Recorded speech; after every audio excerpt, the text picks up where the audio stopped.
It shows যে যদি আমরা সামরিক এবং অসামরিক আমরা একসাথে যদি কাজ করি, সিভিল মিলিটারি যে এই রিলেশন, এটাকে যদি আমরা বিল করি, তাহলে আমরা যে কোনো অসাধ্য সাধন করতে সক্ষম।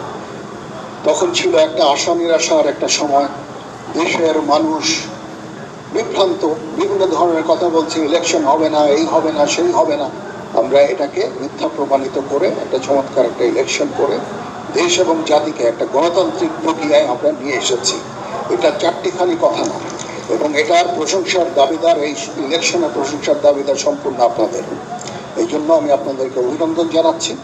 আর আরেকটা বিষয় হচ্ছে, আমি সবসময় আপনারা যখনই এই সেনাবাহিনীর কোনো সাহায্য চাবেন, পাশের যে ফরমেশন আছে ফরমেশনকে জানাবেন, তাদেরকে স্ট্যান্ডিং ইনস্ট্রাকশন দেওয়া আছে, তারা ইনস্ট্যান্টলি বের হয়ে আপনাদের সহায়তা করবে।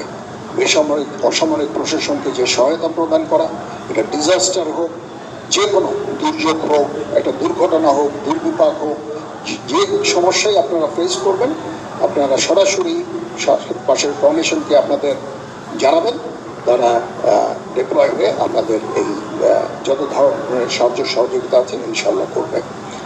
তো খুব ভালো লাগলো আপনাদের এখানে এসে ইন্টারঅ্যাক্ট করে, এবং আমি মাননীয় প্রতিরক্ষা উপদেষ্টার জন্য একটা বড় সময় রেখে দিতে চাচ্ছি, উনি বাকি জিনিসগুলো বলবেন। সবাই ভালো থাকেন, আল্লাহ হাফেজ।